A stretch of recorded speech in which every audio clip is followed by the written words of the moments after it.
आप सबको सलाम अलैकुम। मेरा नाम आयशा है। आप सबको मेरा ఛానల్ में స్వాగత్ है। అబ్బబ్బబ్బా ఏమైనా రైమింగ్తో చెప్పినానా ఏమంటారు? బాగా చెప్పాను కదా. ఈరోజు వీడియోలో మంచి స్పైసీగా ఉండే veg or non veg combination ఉన్న రెసిపీస్ని మీతో షేర్ చేసుకోబోతున్నాను. ఇక ఈ రెసిపీస్ ప్రాసెస్లోకి వెళ్ళిపోతే ముందుగా స్టవ్ ఆన్ చేసుకొని బాండిల్ పెట్టుకోవాలి. బాండిల్ హీట్ అయిన తర్వాత కొంచెం ఆయిల్ పోసేసుకొని పచ్చిమిర్చిని వేసేసుకోవాలి. ఇక దీంట్లోకి పొడవుగా కట్ చేసుకున్న దొండకాయ ముక్కల్ని యాడ్ చేసుకోవాలి. దొండకాయల క్వాంటిటీ కొంచెం ఎక్కువ వేసుకోండి. దొండకాయల పచ్చడి కానీ నేను మా ఇంట్లో అదొక కూరగాయ మిగిలిపోతే మిక్స్ చేసేసాను. ఇక దీంట్లోకి టమాటా, కొంచెం అల్లం ముక్క, అలాగే వంకాయలు వేసేసుకోవాలి. కొత్తిమీర, పుదీనా యాడ్ చేసుకోవాలి. చిటికెడు చింతపండుని కూడా వేసేసుకోవాలి. కొంచెం పసుపుని వేసుకొని ఈ మిశ్రమాన్ని మంచిగా ఫ్రై చేసేసుకోవాలి. ఫ్రై అయిన తర్వాత చల్లారి పెట్టుకొని దీంట్లోకి ఉప్పు, కరివేపాకు, జీలకర్ర, చిన్నులపాయి వేసేసుకొని బరగ్గా మిక్సీ పట్టుకోవాలి. రోట్లో రుబ్బుకుంటే ఇంకా బాగుంటుంది. నేను ఈ రెసిపీస్ చేసేటప్పటికి డిన్నర్ టైం అయిపోయింది.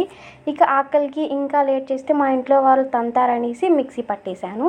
బరగ్గా మిక్సీ పట్టేసుకోండి. ఒక పెద్ద ఆనియన్ని ఇలా కట్ చేసుకొని పైనుంచి కొంచెం కొత్తిమీర చల్లేసుకోండి.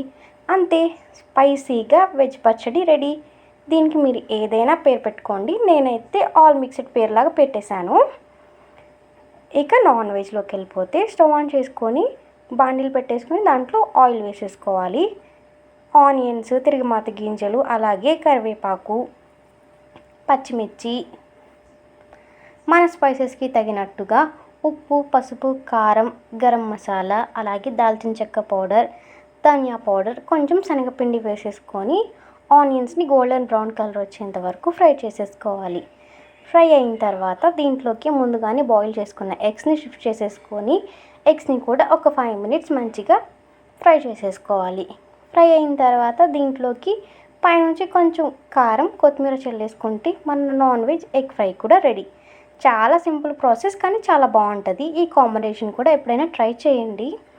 రెసిపీస్ ఎలా అనిపించాయో వీలుంటే కామెంట్ చేసేయండి. రెసిపీస్ నచ్చితే అలాగే మీ కిచెన్లో కూడా ఒకసారి ట్రై చేసి టేస్ట్ ఎలా ఉందో నాకు కామెంట్ చేసేయండి.